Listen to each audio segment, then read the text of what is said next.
Assalamualaikum warahmatullahi wabarakatuh. Yang dihormati Baisa Benakin, ada lagi bijaksana, guru-guru, rakan-rakan dan para hadiah sekalian. Saya Fathia Hanum binti Muhammad Azmi, umur saya 10 tahun. Kawan-kawan nak dengar satu peristiwa tak? Hari ini saya nak berkongsi sebuah peristiwa berkenaan penurunan wahyu di Gua Hira. Kawan-kawan dengar tahu? Kawan-kawan, kira-kira dalam tahun 600 Masehi, masyarakat di kota Mekah masih hidup dalam keadaan serba kejayaan dan masih memuja berhala. Dengan keadaan masyarakat kota Mekah yang sedemikian, baginda Nabi Muhammad SAW sering mengasihkan dirinya untuk beribadat dan bertafakur di dalam Gua Hira di atas bukit yang dinamakan Jabal Nur yang terletak kira-kira 6 km di sebelah timur kota Mekah. Lokasi Gua Hira yang terasing itu sememangnya khusus buat baginda Nabi Muhammad sallallahu alaihi wasallam. Dia di Gua Hira jugalah menjadi lokasi di mana baginda Nabi Muhammad sallallahu alaihi wasallam menerima wahyu pertamanya. Ketika baginda memasuki usia 40 tahun atau lebih tepat lagi pada malam tanggal 17 Ramadan dalam tahun ke-41 Gajah, sesuatu yang menakjubkan telah berlaku kepada baginda. Baginda telah dikunjungi oleh malaikat Jibril. Sudah pasti baginda berasa amat takut kerana inilah kali pertama baginda bertemu dengan malaikat Jibril. Malaikat Jibril berkata kepada baginda Nabi Muhammad SAW, "Iqra," iaitu bacalah. Baginda Nabi Muhammad pun menjawab, "Ma'an Nabil Qari," iaitu bermaksud saya tidak dapat membaca. Malaikat Jibril tidak mengedarkan jawapan baginda itu. Setelah sebanyak 3 kali, malaikat Jibril mendekat dan menyuruh baginda membaca. Baginda Nabi Muhammad SAW masih memberi jawapan yang sama, iaitu saya tidak dapat membaca. Riwayat Al-Bukhari diceritakan oleh Aisyah radhiyallahu anha. Akhirnya malaikat Jibril pun baca, "Bismillahirrahmanirrahim. Iqra bismi rabbikal ladzi khalaq. Khalaqal insana min 'alaq. Iqra wa rabbukal akram. Allazi 'allama bil qalam. 'Allamal insana ma lam ya'lam." Sadaqallahu azim. Ia bermaksud bacalah dengan menyebut nama Tuhanmu yang menciptakan manusia dari segumpal darah. Bacalah dengan nama Tuhanmu yang amat pemurah yang mengajarkan manusia dengan kalam. Dia mengajarkan kepada manusia apa yang tidak diketahuinya. Surah Al-Alaq ayat 1 hingga 5. Kawan-kawan tahu 5 ayat pertama dari surah Al-Alaq itulah merupakan wahyu pertama yang diturunkan Allah Subhanahu Wa Taala kepada baginda Nabi Muhammad sallallahu alaihi wasallam. Dengan perantaraannya malaikat Jibril tersemai erat sejarah agama kukuh terpahat sekeras besi. Surah Al-Alaq wahyu pertama di Gua Hira menjadi saksi.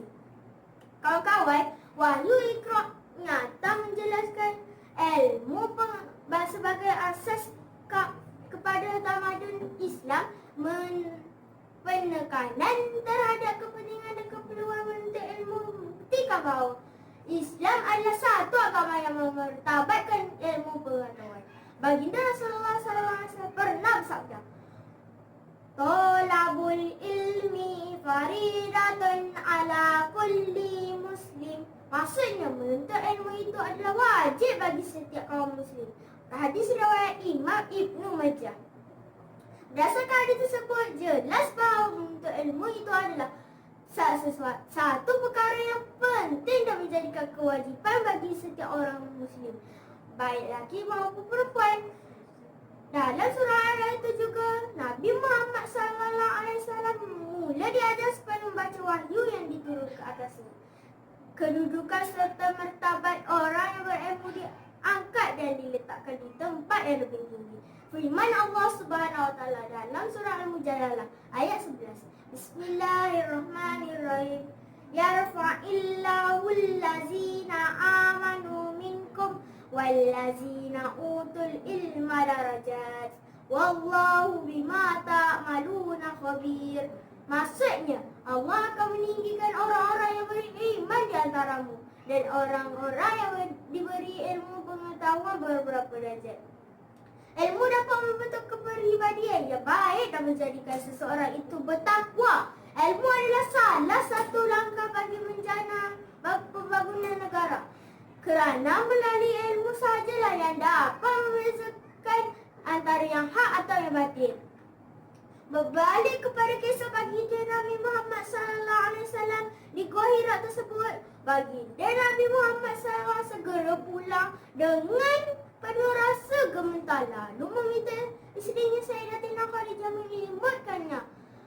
Sambil baginda terus menggigil ketakutan. Apabila sudah tenang, baginda Nabi Muhammad pun menceritakan apa yang berlaku kepadanya. Sayyidatina Khadijah menasihatkan baginda supaya tidak bersusah hati. Riwayat Al-Bukhari, kisah ini diceritakan oleh Aisyah radhiyallahu anhu. Kemudian Khadijah mengajak beliau menemui Waraqah bin Nawfal, sepupu Khadijah.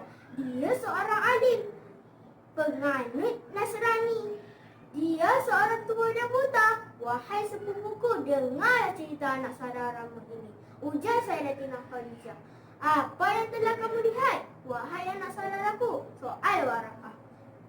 Baginda Nabi Muhammad SAW pun menceritakan apa yang telah didengar dan dilihat oleh baginda. Itu adalah Al-Namus yang telah Allah turunkan kepada Musa AS. Alangkah baiknya jika usiaku masih muda. Alangkah baiknya jika usiaku masih hidup. Ketika kamu mengusirmu, jawab Waraqah. Sebaik saja mendengar cerita baginda. Adakah mereka akan mengusirku? Baginda bertanya terkejut. Ya, seseorang yang didatangi olehnya tentu saja akan diusir. Sekiranya aku sampai hidup pada hari tersebut, tentu aku akan membantumu dengan sungguh-sungguh. Jawab Waraqah. Mendengar kata-kata Waraqah, tenanglah hati Sayyidatina Khadijah kerana suaminya adalah pesuruh Allah, Tuhan sekalian alam. Ia juga merupakan titik permulaan baginda Nabi Muhammad SAW mula berdakwah. Bacalah, sebutlah dengan nama Tuhan yang menciptakan segala kejadian di dunia. Bacalah, tulislah dengan pena wahyu yang diutuskan, risalah kebenaran untuk insan. Gua Hira menggamit kisah silam satu peristiwa. Nabi bersendiri, Iqra diturunkan, Muhammad ditawarkan, tersuratlah sudah kalam dari Tuhan. Sekian saja cerita saya pada hari ini. Wabillahi taufiq wal hidayah. Wassalamualaikum warahmatullahi wabarakatuh.